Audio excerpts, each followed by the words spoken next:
If we can compress Nietzsche's entire philosophy in a single quote, it is this quote by Nietzsche himself, which says, "Man is a rope fastened between animal and Superman, a rope over an abyss." Every word in this quote is so carefully used, and every word it symbolizes the major elements of entire Nietzsche's philosophy. The human condition, the crisis of modernity, and the possibility of self-transcendence. Nietzsche begins by saying that a man is a rope. He's not saying that a man is a rock or a big mountain or a tree, but he's saying that a man is a rope. Why? Because if you think about a rope, it has no independent stability. It's only stable when it's stretched, when it's fastened between 2 points.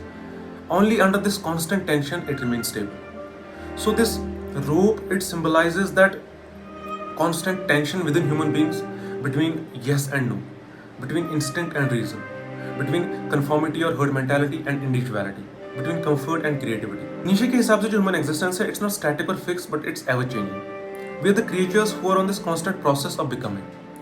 Unlike a stone which will always be a stone, or an animal which will always follow instincts, जो human being है, he is suspended between what he has been and what he can be, what he could become. Now Nietzsche says that one end of the rope it's tied to the animal, which means that we have all emerged from nature, so we also have that animal part, which represents instincts, lust, mere survival, herd behavior, and that unconscious living. Animals, they don't ask why do they exist, or they don't question injustice or morality, and they don't create meaning.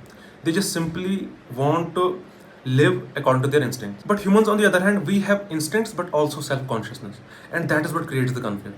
We're not satisfied with mere survival, but we are not also automatically capable of creating meaning. We have to struggle for creating one. Now the other end of the rope is tied to the Ubermensch or the Superman, and he is often misunderstood as some biologically superior or political ideal person. But he is none of them.